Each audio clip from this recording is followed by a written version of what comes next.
Welcome to my channel. আমার চ্যানেলে আপনাদের স্বাগতম। আজকে আমি পটল কোরমার রেসিপি নিয়ে আপনাদের সামনে আসছি। এই রেসিপি বানানোর জন্য এখানে আমি পটলগুলো এইরকম খোসা সহ ছুলে নিয়েছি। এইরকম খোসা রেখে ছুললে নেতিয়ে যায় না। এবার আমি কড়াইয়ে ছোটো এক বাটি সরিষার তেল দিলাম।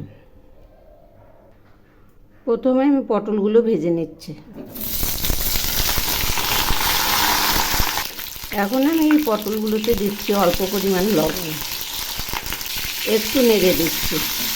এই পটলগুলো খুব ভালো করে ভেজে নেব। আবারও একটু নেড়ে দিচ্ছি।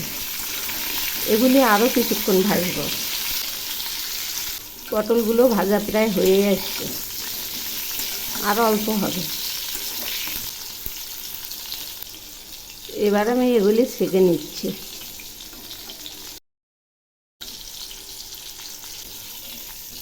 এই যে দেখুন, একদম ভাজা হয়ে গেছে। এভাবেই আমি সবগুলো নামাবো।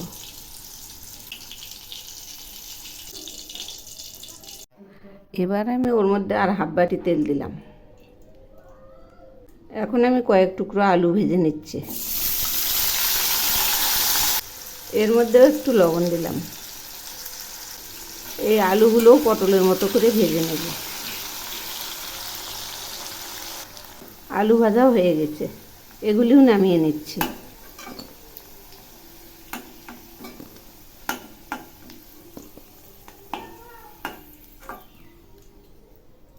এখন আমি ওই তেলে দুটো তেজপাতা ফোড়ন দিলাম, আর দিচ্ছি 2 টুকরো দারচিনি। এবার আমি দিচ্ছি 3টে সাদা এলাচ আর 3টে লং, আর সেই সঙ্গে দিচ্ছি সামান্য একটু জিরে।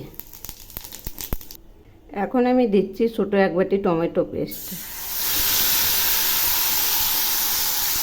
সেই সঙ্গে দিচ্ছি 1 টুকরো আদা বাটা আর 1 চামচ জিরে বাটা। এগুলি একসঙ্গে বেটে নিয়েছি। আর দিচ্ছি 2টো শুকনো লঙ্কা বাটা। এগুলি শিলপাটায় বেটে নিয়েছি। এবার আমি দিচ্ছি টিস্পুনের 1/4 কাশ্মীরি লঙ্কার গুঁড়ো,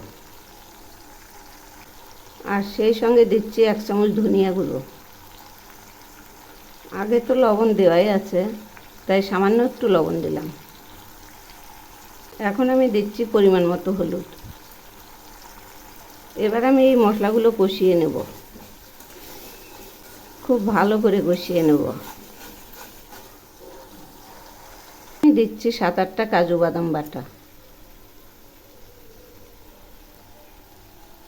সেই সঙ্গে দিচ্ছি ছোটো এক বাটি ফেটিয়ে নেওয়া টক দই। আবার নেড়ে দিচ্ছি। এই মশলাগুলো এখন খুব ভালো করে কষিয়ে নেব। মশলা কষানো হয়েই গেছে।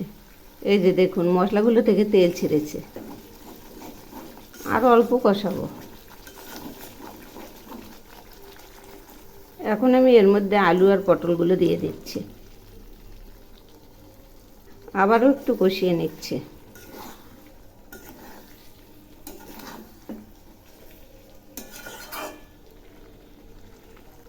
এগুলি আরও কিছুক্ষণ কষাবো, যাতে এই পটল আর আলুর সঙ্গে মশলাগুলো লেগে যায়। এবার আমি এর মধ্যে দিচ্ছি কয়েকটা কিশমিশ। এগুলি অপশনাল, আপনারা চাইলে দিতেও পারেন, নাও পারেন। মশলা কষানো হয়ে গেছে, মশলাগুলো থেকে তেল ছেড়েছে। এবার আমি এর মধ্যে জল দিয়ে দিলাম। এখন একটু নেড়ে দিচ্ছি।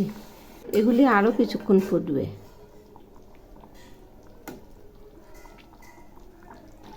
রান্নাটা প্রায় হয়ে আসছে। এই যে দেখুন, অনেকটাই মাখা মাখা হয়ে আসছে, আরও অল্প হবে। এবার আমি এর মধ্যে দিচ্ছি গরম মশলা বাটা,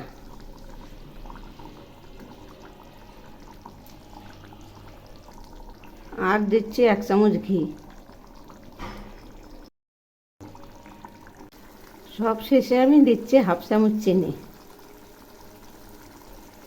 এখন আমি আমি এগুলি নেড়ে চেড়ে নামাবো। এই যে দেখুন একদম মাখা মাখা হয়ে আসছে।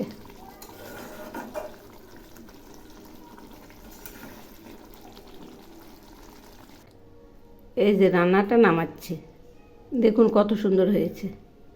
এভাবে একবার বানিয়ে খেয়ে দেখবেন, অসাধারণ টেস্ট। এখন আমি ধীরে ধীরে সবগুলো নামিয়ে নিচ্ছি। রান্নাটা নামিয়েছি, দেখুন না কত সুন্দর হয়েছে। এভাবে একবার বানিয়ে খেয়ে দেখবেন, অপূর্ব স্বাদ। একবার খেলে ভুলতেই পারবেন না, এত টেস্টি।